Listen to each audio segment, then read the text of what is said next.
पूज्य मुनिवर द्वय के चरणों में नमोस्तु नमोस्तु नमोस्तु।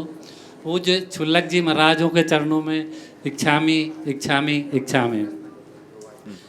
गुरुवर, आप भावना योग के प्रणेता हैं। भावों और भावनाओं पर आपका गहन अध्ययन और रिसर्च है। गुरुवर, जब कभी गहन दुख की स्थिति होती है तब इंसान की आंखों से आंसू निकलते हैं।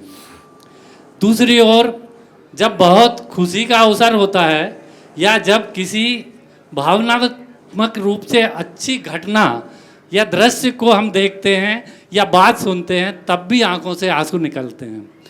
खुशी और दुख दोनों प्रतिकूल परिस्थितियां हैं, पर मानवीय भावनाओं की यह कैसी केमिस्ट्री है कि उसकी प्रतिक्रिया एक सी होती है। बहुत अच्छी बात आपने कही है कि खुशी में भी आंसू और दुख में भी आंसू।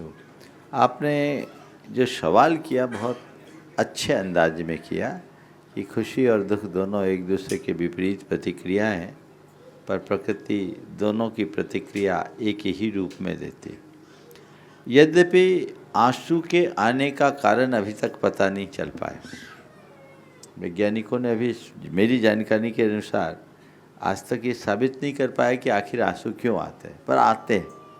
सुख में भी आते हैं, दुख में भी आते हैं, और जब आंसू आते हैं तो उसका असर भी पड़ता है, मन कुछ पल के लिए शांत होता है।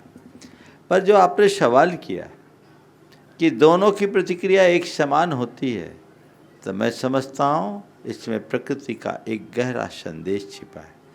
और प्रकृति का क्या संदेश?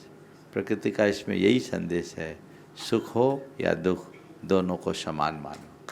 नमस्ते महाराज जी, नमस्ते। सुख हो या दुख दोनों को समान मानो, दोनों में तुम्हारी प्रतिक्रियाएं समान होनी चाहिए। अगर अपने आंखों से निकलने वाली आंसू की तरह हमने इस प्रतिक्रिया में समवृत्ति अपनाना सीख लिया तो मान करके चलना, इस दुनिया में हमसे बड़ा भाग्यशाली कोई दूसरा नहीं। नमस्ते महाराज जी।